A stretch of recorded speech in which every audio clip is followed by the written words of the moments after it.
ఓం నమ శివాయ. భారత్ మాతా శివశక్తి అవతార్ సత్యగీత మురళీ తేదీ 2/2/2026 ప్రభాత పాఠము. పూర్వ తేదీ 17/9/1968.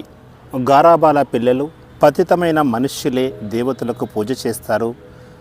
దేవతలు అంటే దైవీ గుణం గల మనుష్యులు.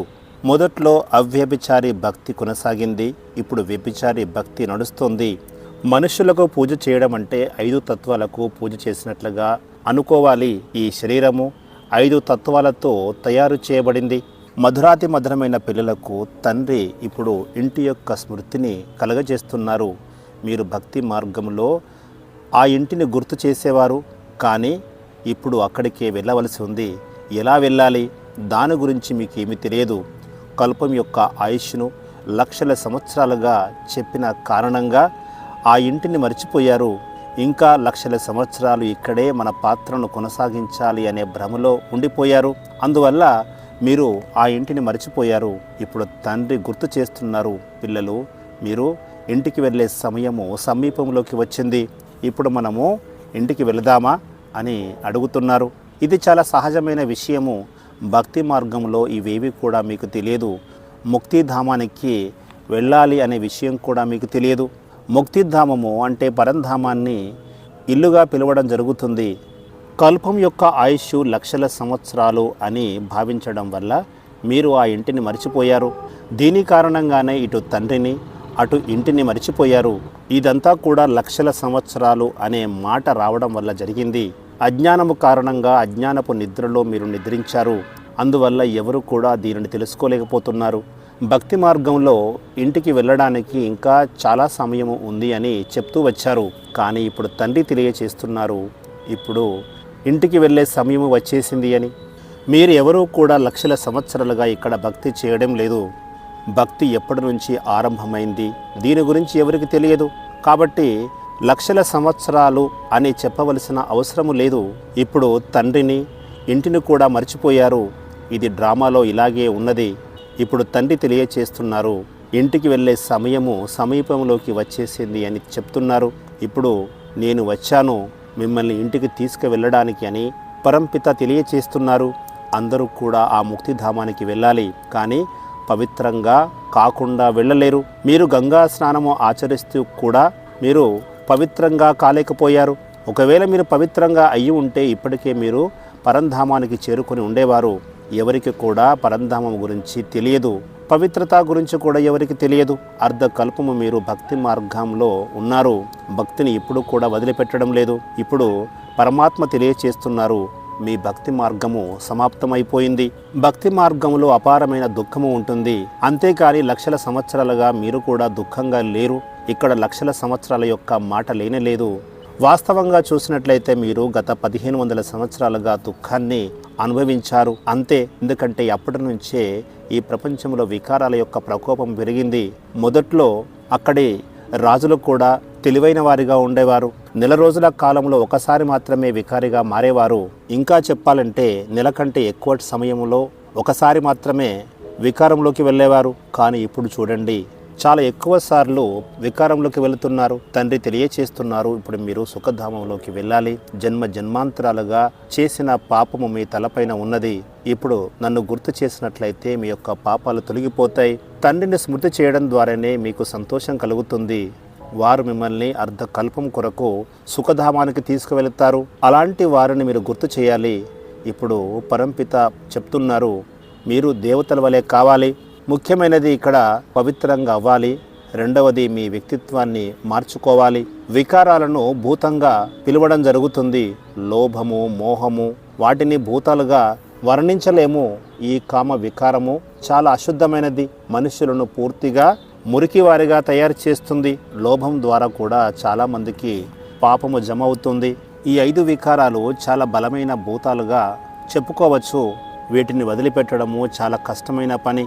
కామ వికారాన్ని వదిలిపెట్టడానికి ఎంత శ్రమ పడవలసి ఉంటుందో, అలాగే లోభ వికారాన్ని వదిలిపెట్టడానికి అంతే కష్టపడవలసి ఉంటుంది.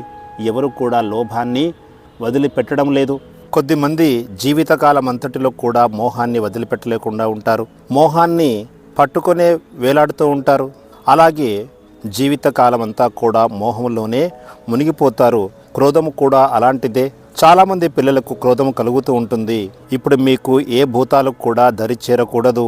ఇప్పుడు వాటిపైన మీరు విజయాన్ని సాధించాలి. తండ్రి తెలియచేస్తున్నారు, ఎప్పటి వరకైతే నేను ఇక్కడ ఉంటాను అప్పటి వరకు మీరు పురుషార్థాన్ని చేస్తూ ఉండాలి. తండ్రి ఎన్నో సంవత్సరాలుగా మీకు అర్థం చేయిస్తూ వస్తున్నారు. ఇంకా తండ్రి ఎన్ని సంవత్సరాలు ఉంటారు? ప్రజాపిత బ్రహ్మ యొక్క ఆయుష్ 100 సంవత్సరాలు అని కూడా చెప్పబడింది. తండ్రి 60 సంవత్సరాల వయస్సులో ప్రవేశిస్తారు. ఒకవేళ బ్రహ్మ వెళ్ళిపోయినట్లయితే పరంపిత పరమాత్మ కూడా వెళ్ళిపోతారు. తండ్రి ఇక్కడ 40 సంవత్సరాల పాటు తెలియచేస్తారు. పిల్లలకు కూడా చాలా మంచి అవకాశాన్ని ఇస్తారు. 40 సంవత్సరాలు తక్కువ సమయము కాదు. ఈ సృష్టి చక్రాన్ని తెలుసుకోవడం చాలా సహజమైనది. 7 రోజుల జ్ఞానము గుర్తుకు తెచ్చుకుంటే సరిపోతుంది. ఇక జన్మాంతరాలుగా ఉన్న పాపాన్ని తొలగించుకుంటూ ఉండాలి. ఇందులోనే శ్రమ పడవలసి ఉంటుంది. దాని కొరకు తండ్రి సమయాన్ని ఇస్తున్నారు. మాయ నుండి కూడా చాలా వ్యతిరేకత కలుగుతూ ఉంటుంది. మాయ మిమ్మల్ని మరిపింపచేస్తుంది. ఇక్కడ మీరు కూర్చున్నంతసేపు పూర్తిగా తండ్రి యొక్క స్మృతిలో కూర్చోలేకపోతారు. మీ బుద్ధి అటు ఇటు వెళ్తూ ఉంటుంది. అందువల్ల 40 సంవత్సరాల సమయాన్ని తండ్రి మీకు ఇస్తున్నారు. మీరు కష్టపడి కర్మాతీత అవస్థను పొందాలి. ఈ చదువు చాలా సహజమైనది. తెలివైన పిల్లలు 7 రోజుల్లోనే పూర్తి జ్ఞానాన్ని అర్థం చేసుకుంటారు. ఇది 84 జన్మలు ఏ విధంగా తీసుకుంటాము అని మీకు తెలిసిపోతుంది.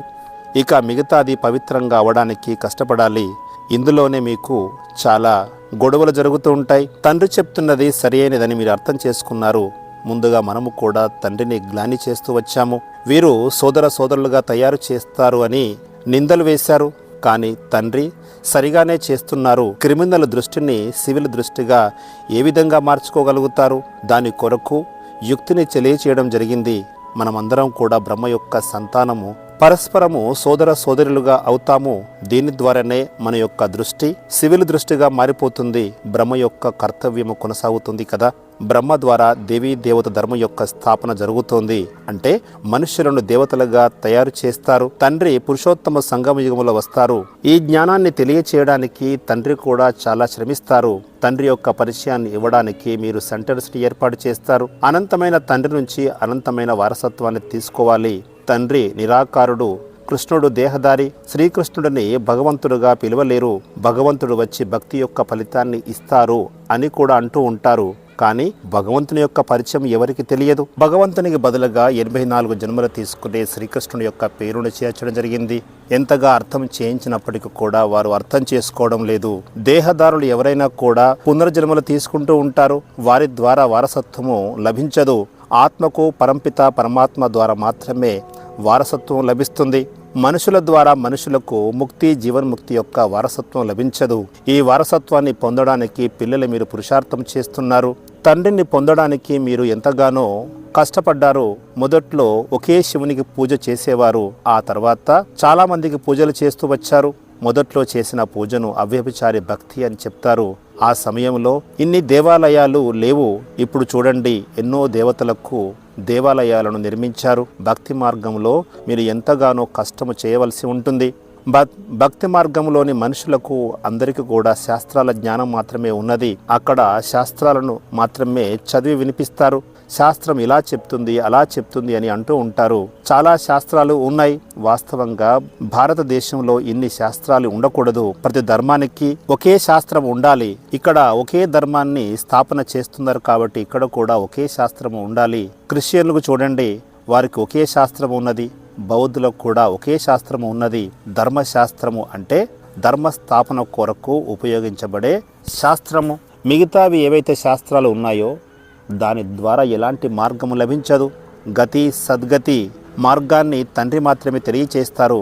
ఇక్కడ శాస్త్రాల యొక్క మాట లేదు. ఎందుకంటే భక్తి మార్గంలోనే శాస్త్రాల యొక్క అవసరం ఉంటుంది.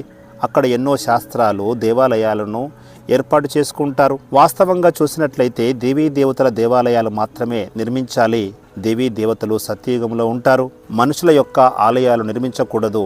ఎందుకంటే మనుషులు పతితులుగా ఉన్నారు. పావనులు దేవతలు. దేవతలని మనుషులుగా మనము పిలువము. ఇక్కడ పతితమైన మనుషులే దేవతలకు పూజ చేస్తూ ఉంటారు. వారు కూడా మనుషులే అయినప్పటికీ వారిలో దైవీ గుణాలు ఉన్నాయి. ఎవరిలో అయితే దైవీ గుణాలు లేవో వారే పూజలు చేస్తూ ఉంటారు.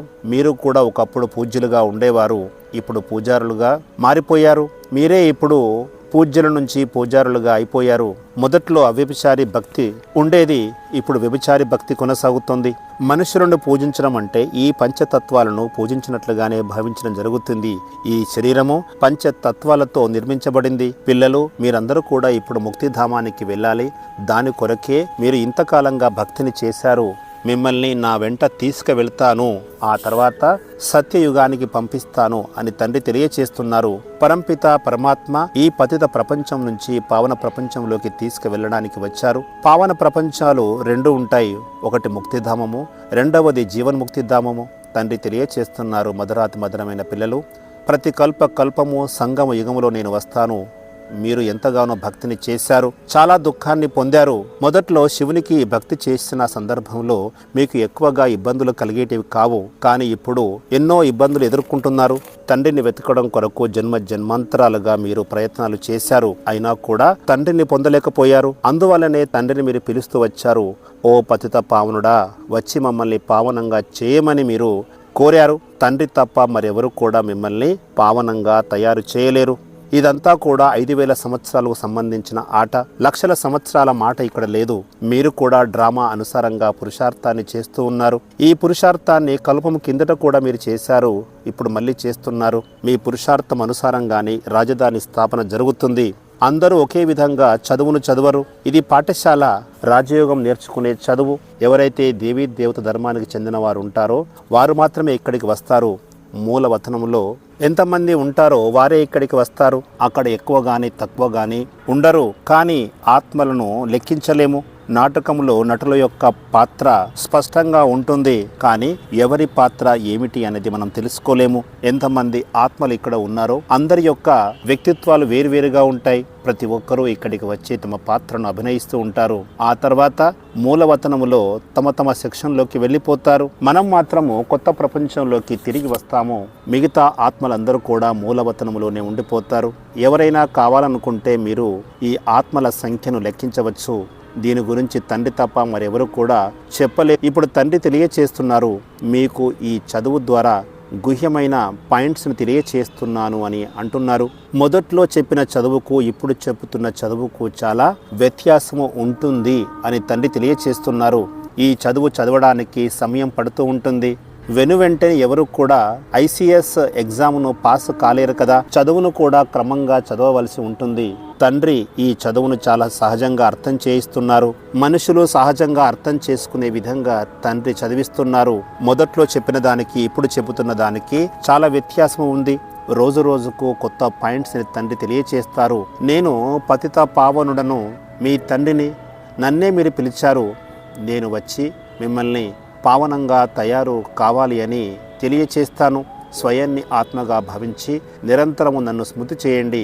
అప్పుడే మీరు సతోప్రధానంగా అవుతారు. అందరూ తప్పకుండా సతోప్రధానంగా అవ్వాలి. ఆ తర్వాత మీ పాత్రను అభినయించడానికి తిరిగి ఇక్కడికి రావాల్సి ఉంటుంది. తండ్రి తెలియచేస్తున్నారు, ఆత్మనే పతితంగాను ఆత్మనే పావనంగాను తయారవుతుంది. తండ్రి యొక్క స్మృతి ద్వారా మాత్రమే పావనంగా అవుతుంది. ఇంత చిన్న ఆత్మలో ఎంతో పెద్ద పాత్ర ఇమిడి ఉంది. దీనినే లీలగా చెప్పవచ్చు. కానీ అలాంటి ఆత్మను ఈ కనుల ద్వారా చూడలేము. కొద్దిమంది పరమాత్మ యొక్క సాక్షాత్కారము కావాలని ఆశిస్తూ ఉంటారు. తండ్రి తెలియచేస్తున్నారు, పరమాత్మ చాలా సూక్ష్మమైన వారు, బిందు స్వరూపులు. సాక్షాత్కారము కలిగినా కూడా ఏమి చేసుకుంటారు? ఈ ఆత్మను ఎవరు కూడా ఈ కళ్ళ ద్వారా చూడలేరు. కేవలము బుద్ధి ద్వారా మాత్రమే తెలుసుకోగలుగుతారు. నేను ఆత్మను ఈ శరీరంలో ఉన్నాను, నేను చాలా సూక్ష్మమైన బిందు స్వరూపుడను, ఈ ఆత్మను గ్రహించగలిగే తెలివితేటలు నాకు ఉన్నాయి అని మీరు భావించాలి. కానీ ఈ ఆత్మను ఈ కనుల ద్వారా చూడలేరు. ఆత్మకే ఈ కర్మేంద్రియాలు లభించాయి. తమ పాత్రను అభినయించడానికి అవి దోహదపడతాయి. ఆత్మ తన పాత్రను ఖచ్చితంగా నిర్వహిస్తూ వస్తుంది. ఇది చాలా అద్భుతమైన విషయము. ఆత్మ తరిగిపోవడము పెరిగిపోవడము ఎప్పటికీ జరగదు. ఆత్మ అవినాశి. ఈ డ్రామా కూడా అవినాశిగా నిర్మించబడి ఉంది. ఇది ఎప్పుడు నిర్మించబడి ఉంది అనేది చెప్పలేము. అందుకే ఈ డ్రామా అనాదిగా కొనసాగుతూ వస్తుంది అని తెలియచేయడం జరుగుతుంది. మనుషులను అడిగి చూడండి, ఈ రావణుడిని ఎంతకాలంగా దహనం చేస్తూ వస్తున్నారు. ఈ శాస్త్రాలను ఎంతకాలంగా చదువుతూ వస్తున్నారు అని అడిగినట్లయితే వారు ఏమని సమాధానం చెబుతారు? అనాది కాలంగా కొనసాగుతూ వస్తుంది అని వారు సమాధానం చెప్తారు. వారికి ఏమీ తెలియదు. అందరూ కూడా అయోమయంలో గందరగోళంలో ఉన్నారు. ఎవరికి ఏమీ తెలియదు. ఇప్పుడు తండ్రి సన్ముఖంలో కూర్చొని తెలియచేస్తున్నారు. గతంలో తెలియచేసినట్లుగానే ఇప్పుడు కూడా తెలియచేస్తున్నారు. మనం అందరము కూడా ఇంతకు ముందు అవివేకులుగా ఉండేవారము. ఇప్పుడు తెలివితేటలు లభించాయి. బయట విద్యాలయాల్లో చెప్పే చదువును హద్దు యొక్క చదువుగా చెప్పవచ్చు. ఇక్కడ ఈ చదువు ఆధ్యాత్మికమైనది, అనంతమైనది. అర్ధకల్పాన్ని దినముగా, అర్ధకల్పాన్ని రాత్రిగా పేర్కొంటారు. 21 జన్మల పాటు మీకు ఏమాత్రము కూడా దుఃఖము లభించదు. అక్కడ ఎవరికి దుఃఖాన్ని కలిగించరు. దాని పేరే సుఖధామము. ఇక్కడ ఎవరికి కూడా సుఖము లభించదు. ఇదంతా కూడా వాస్తవికమైన విషయాలు. మీ యొక్క వ్యక్తిత్వము చాలా బాగుండాలి. పిల్లలకు ప్రతి విషయాన్ని స్పష్టంగా తెలియచేయడం జరుగుతుంది. ఇక్కడ నష్టమేమిటి, లాభం ఏమిటి అనేది తెలియచేస్తారు. ఇప్పుడు తండ్రి తెలియచేస్తున్నారు, ఇక్కడ ఎలాంటి లాభము కలగదు, పూర్తిగా నష్టమే జరుగుతుంది. ఎందుకంటే వినాశనము సమీపంలోకి వచ్చింది అని తెలియచేస్తున్నారు. మున్ముందు ఏమి జరుగుతుందో చూడండి అని తండ్రి చెప్తున్నారు. వర్షాలు సకాలంలో కురవవు. ధాన్యము ధర కూడా పెరిగిపోతూ ఉంటుంది. మరో 3 సంవత్సరాల తర్వాత ధాన్యము ఎక్కువగా ఉత్పత్తి అవుతుంది అని కూడా చెప్తూ ఉంటారు.